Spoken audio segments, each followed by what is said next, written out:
और जो लोग आप पे पथराव करते हैं, टेंशन मत लेना। हाथी ने कभी भौंकने वालों की परवाह नहीं करी।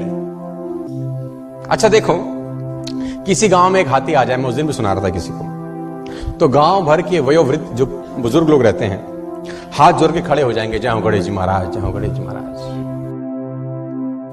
एक सज्जन मुझसे बोले कि गांव और शहर में क्या फर्क है, तो मैंने बोला गांव में हाथी को भी लोग गणेश जी कहते हैं और शहर में गणेश जी को भी हाथी कहें तो बहुत बड़ी बात नहीं है। और मुझे नहीं लगता कि हाथी के सिवा कोई दूसरा पशु ऐसा है जिसके आगे इतने हाथ जोड़े जाते हैं, मुझे नहीं लगता। लेकिन एक दूसरी विडंबना यह है कि जितने हाथ जोड़े जाते हैं वो और किसी के नहीं जोड़े जाते, और जितने भौंकने वाले इसके पीछे लगे रहते हैं किसी और के नहीं लगे रहते।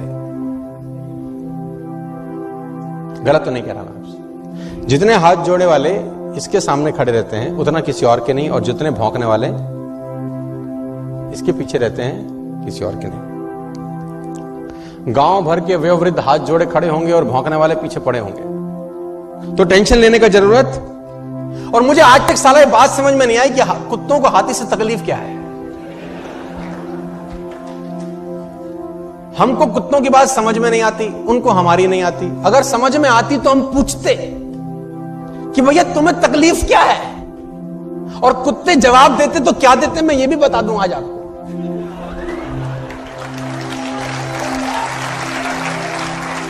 कुत्ते बोलते हमें हाथी से कोई तकलीफ नहीं है, तो फिर भौंकते क्यों हो?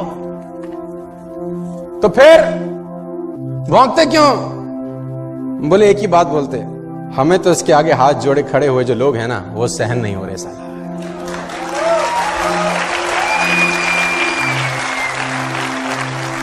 और सही बात है, जिसकी जितनी स्तुति होगी उसकी उतनी निंदा भी होगी,